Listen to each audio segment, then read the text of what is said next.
Hello and good morning. Today we're at one of the most haunted places here in Florida, which is the May Stringer House. I am joined today by my friend Rob right here. We're gonna walk around. We're gonna take one of their tours because we get almost basically the whole house to ourselves. So we want to take you along with us. If you see any spirits, leave a comment down below marking the time that you actually saw the spirit, because we want to see if there is any spirits here during our visit.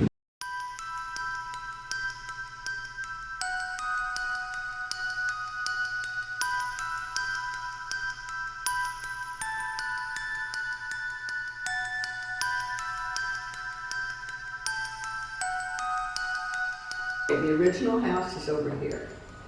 4 rooms. There's a parlor and a dining room and 2 bedrooms upstairs. That was the main house built by John May before the Civil War.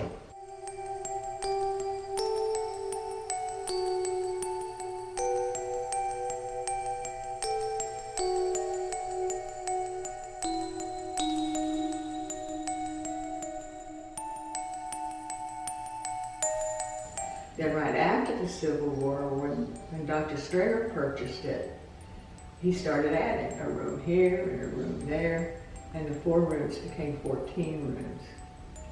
And he completed it by the turn of the century.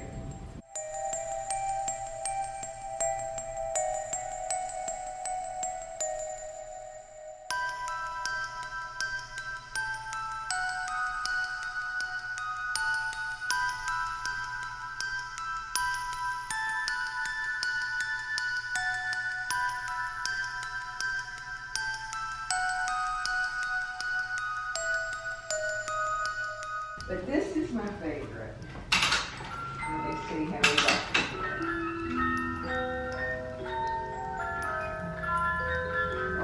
here. You can actually change the song. I've seen the great big ones, you know, when we travel around, but I've never seen a personal one. Yeah, no, usually I love to see that. That's pretty cool. Isn't it? And one day a woman came walking in the house and she had this box out like this. And she says, "Can you use this?" And it was like, oh, of course we can.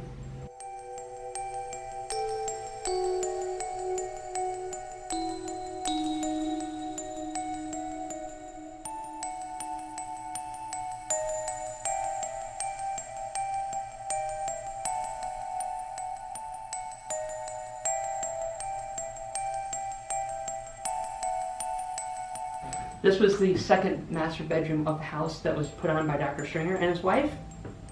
So this is where Mrs. Stringer would sit up here most of the day doing everything that she could possibly want to do, which was needlepoint, crocheting, tapestries, all kinds of different things.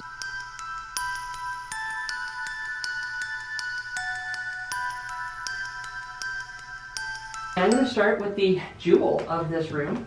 This is a mahogany bed, handcrafted, hand-carved in 1850s.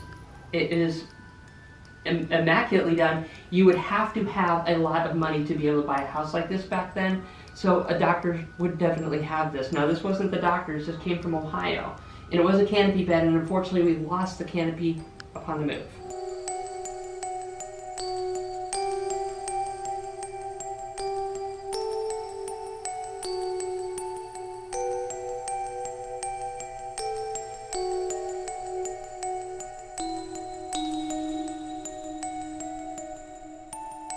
So I'm going to start on this side of the room. This is probably my favorite piece of clothing here, and it doesn't look like much. What do you think this is? Nightgown? Maybe. It's men's underwear. That's men's underwear? Yes, look, see? Oh, wow. And it's even got a little spot so you can go number 2 and not have to take all his clothes off. There's a reason that they had this. Back from the 1850s to the 1930s, it was very expensive for clothing. And one of the ways that they would help preserve their clothes so they didn't have to wash it all the time, because they would wash it on those boards or wash it in the creek, is they would wear this, and this would absorb a lot of the oils and the sweat and everything else, so it would preserve their clothes a little bit longer. This is either wool or it's cotton, so it's very heavy.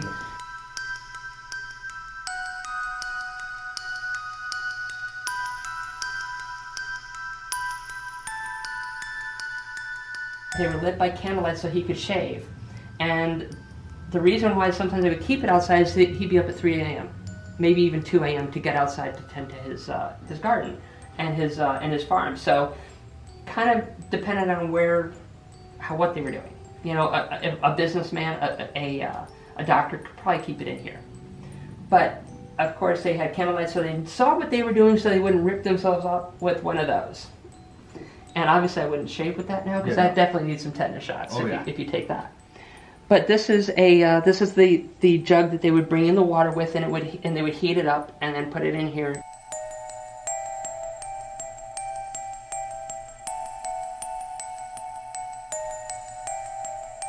This is a typical wedding dress that they would wear, and this is all hand woven. A Jacobean style is what the typical female would wear midday, and she would have those big bustles and the petticoats and everything else. This one here, they're saying it's 1920, but when I looked it up, it's very much a style of the antebellum period. So I'm thinking that it's either a replica antebellum that they put in the 20s, or it really is an antebellum. We do know that John May died in this house, in this room here. We're not sure if Marina died from anything in this room, because over there is the child's room, and this is their master bedroom. Back in the day, if they were having a baby, the man would just be like, "You go in that room. I don't want to know nothing about it." They didn't sit outside and wait for their wives to have a baby. So she would be up there probably with her midwives doing what she needed to do. And the reason why we don't know if she died there is because after she gave birth to Jessie May, she didn't survive very long. We know that she died probably within a couple of days, maybe even a couple of hours, because she had an infection.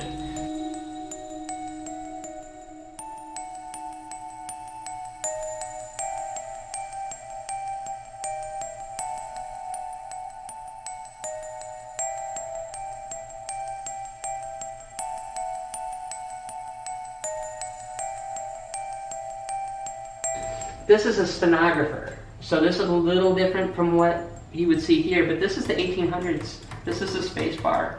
It's amazing how they developed over the years. And this guy's typewriter was the Brooksville newspaper. So he probably typed up that newspaper on this particular typewriter here.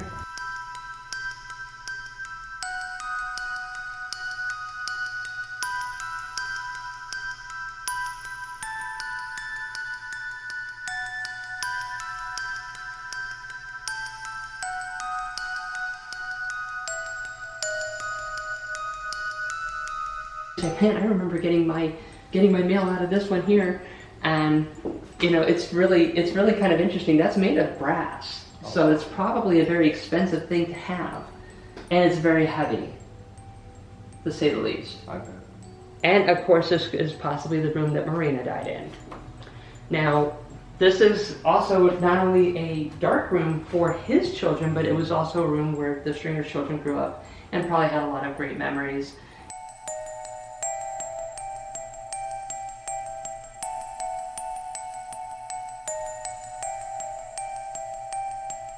You can almost hear, if you just close your eyes for a minute, you can hear the kids having fun, playing with toys, wrestling, probably beating each other, all kinds of stuff that kids do.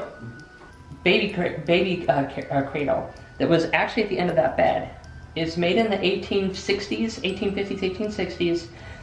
They did not use glue, they did not use nails or screws to put it together. It's all put together through pressure. It was incredibly strong. And the two oldest pieces that we have here are these dolls. This one's from about the 1860s.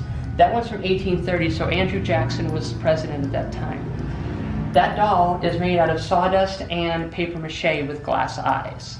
And it's an incredible shape. I mean, there's like no dirt, no breakage, no nothing. Well, Jessie May has an attachment to that doll. So one day, we took out that doll and we were cleaning them like we usually would do just to preserve them. And the docent put the baby on the bed. She was the last one up here that day because she was doing the cleaning and then left. When we came in the next morning, this piece was pulled apart in every piece. It was in complete shambles. There was nothing attached to each other at all. We have tried to put it back together, but we just can't seem to do it. And as you can see here, there's like some, glue, and it just doesn't fit right as it used to. So from this point on, we do not touch that doll unless we need to clean it, but we don't remove it from where it's supposed to be.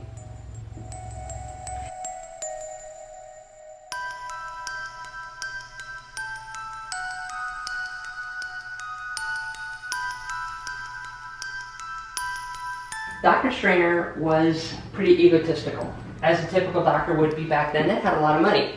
One of the things that would show him that he had a lot of money was a 7-gable house. It was almost impossible to get.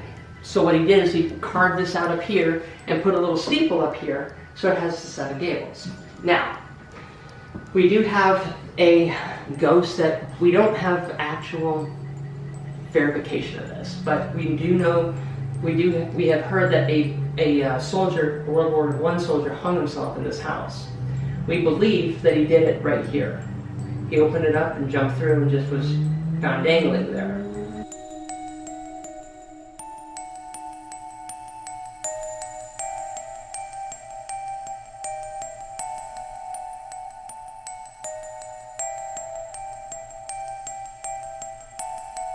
The other thing that we would figure this house would be for, this part of the house would be for ventilation, obviously. But if Dr. Stringer had somebody that was literally highly contagious or terminal, they would be quarantined up here. A lot of them never came downstairs.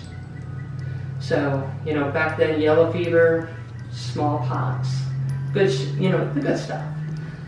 They would be put up here, so he could keep them separate from the family, but still tend to them as well, because there was no hospitals when he started his practice.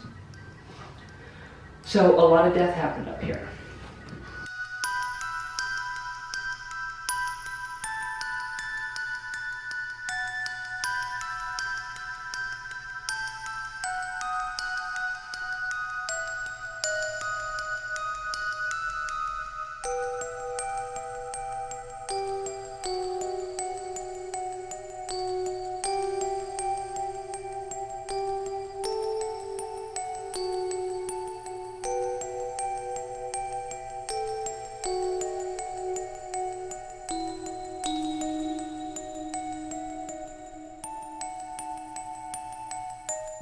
But this is where we do all of the ghost tours as well. So if you do a nighttime tour, they come up over here, and they pretty much sit over here and do a lot of the seances, but you can go to any room in the house. So it's wherever you want to go. Now, what days are those offered? The what? The ghost tours?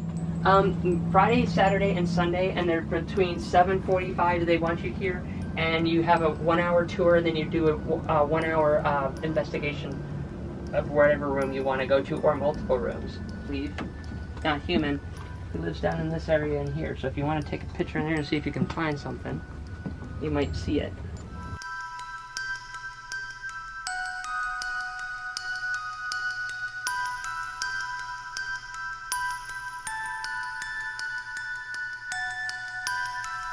So this is the entertainer's chest, and this is owned by Gary.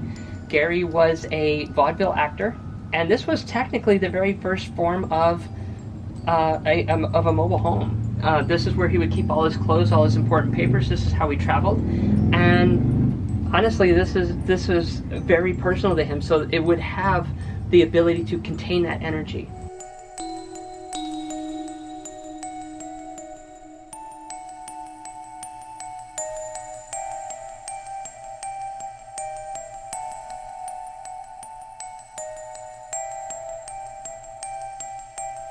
As you see that there are donations on the top of it, people have come up here and given him money, booze, poker chips, and everything else. And the reason being is he was a woman abuser.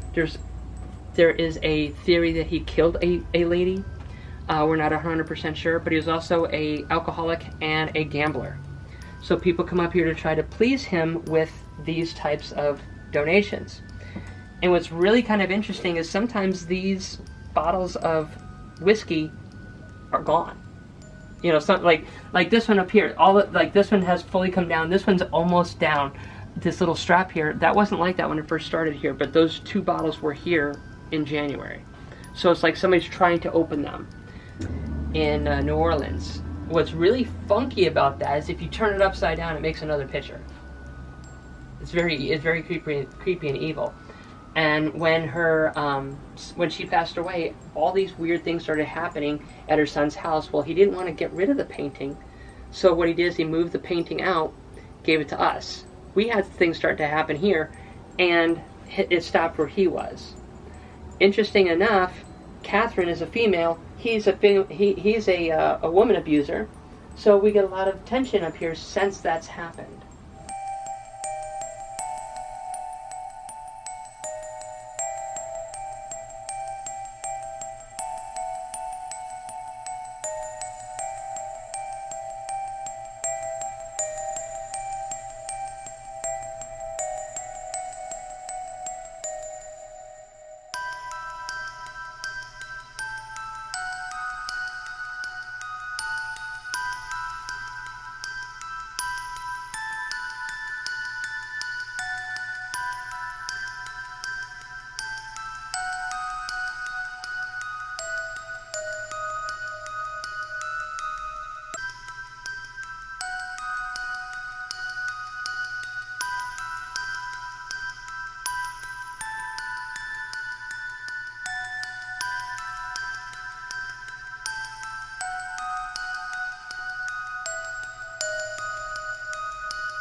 We just got done with the tour. We literally had the whole house to ourselves. The tour guides were absolutely amazing and incredible. The history, everything that they knew, I don't think I could memorize half the stuff that they actually just went over. Especially seeing all of those old papers from the Titanic, Abraham Lincoln, and just the ghost stories alone.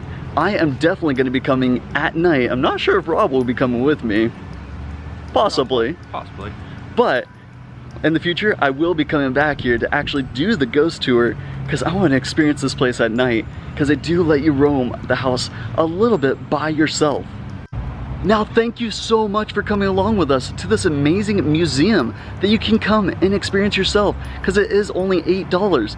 If you did like this video, make sure you subscribe to the channel and hit that like button so you can let us know that you do like these types of videos, especially in the future when we do come out and do ghost tours. Now, hit the notification button so you get notified every time we come out with a future video. Thank you so much. Have a great day, week, and year.